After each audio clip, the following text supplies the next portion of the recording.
But I just want to be sure that I get everything Sure, accurate. sure. I don't want to depend on shorthand. Hey, it's me. Okay, I think it's... So what's the hard-hitting question number one? Okay, question number one. Anywhere in particular? Let's see if we can make this question last the whole interview. Well, I don't know about this one. I bet. Well, just pick out a good one, and we'll let it rip for the whole time. Let's see. Okay, Here Comes Science is the newest in your children's music series. What particularly got you into making educational music? Well, it's funny. I mean, I think the only thing, jiver than educational music for kids is saying you're good for, all, like your music is good for all ages. But part of our situation with the kid stuff is the velocity at which we actually have to create new projects is pretty relentless. We have, we've been doing a kids project every couple of years, for, or sooner, along with making rock albums, and it's really useful just from a creative point of view to have a theme. To write to a theme is actually just a million times easier. To my way of thinking, it doesn't really have to be educational. I've sort of, especially with the science record, where you're really dealing with information that needs to be kind of precise. Yeah. I'm a little bit nervous about.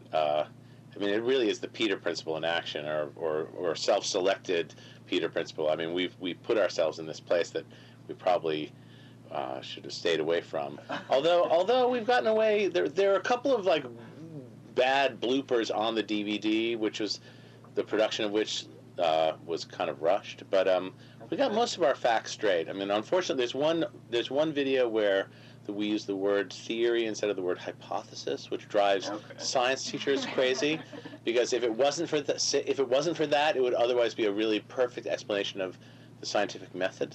But unfortunately, the very idea of that is discussed in another song on the album. So it's not like we were ignorant of it. We just glossed over it by accident when we were putting it together. Okay. But when we did our very first children's album, we had all these things started happening. It's like that scene in what is that movie, The Graduate, where the guy says plastics. As soon as you start doing stuff for kids, people are like, what kids love? Kids love dinosaurs, and people just come out of the woodwork with all these crazy ideas, and also we were immediately told by the record company that we had to get an educational consultant, and we had to have help, and we were just like, no, we don't. That's not how we want to do this. Okay.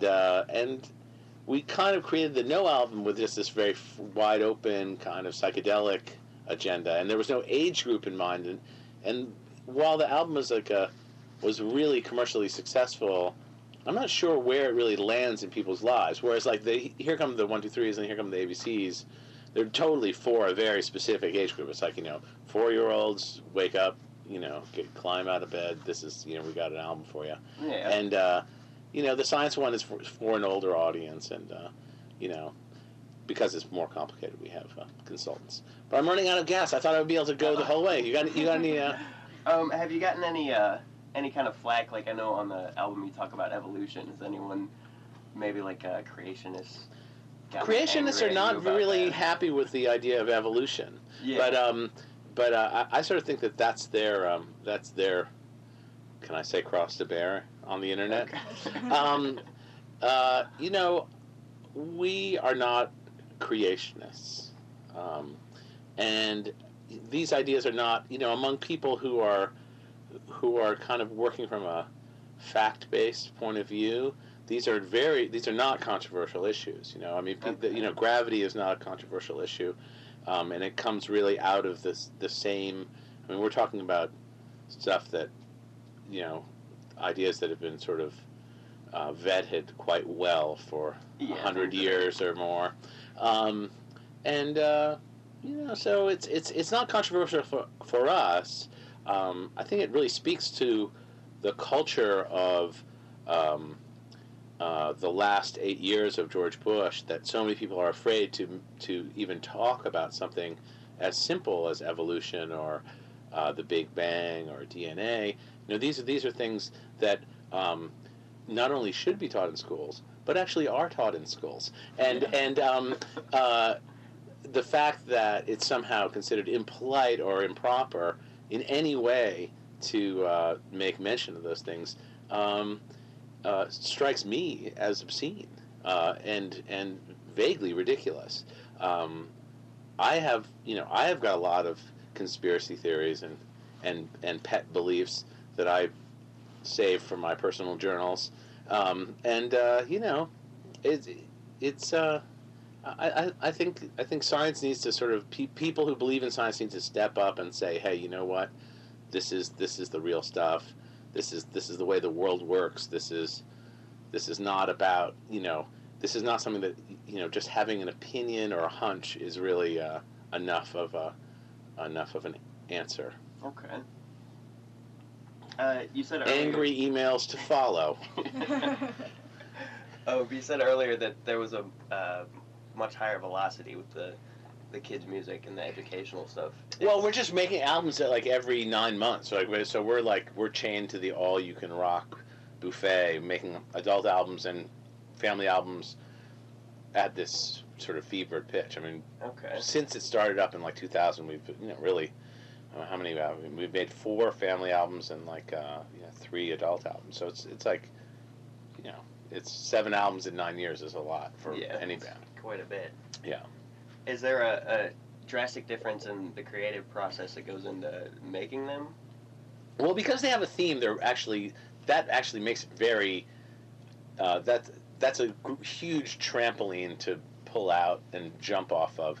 Okay. So the thematic ones are easier in that sense, but the actual amount of time we spend on them is kind of equal. I think we actually craft the family stuff, the kids stuff, pretty thoroughly, and we invest as much time in it as we do a regular project. I mean, basically everything kind of breaks down to a song by song basis, and some songs are very simple and some are really elaborate, and there's also this added layer of stuff because they're DVDs for the kids stuff. Everything's animated, and we create this whole other part to it.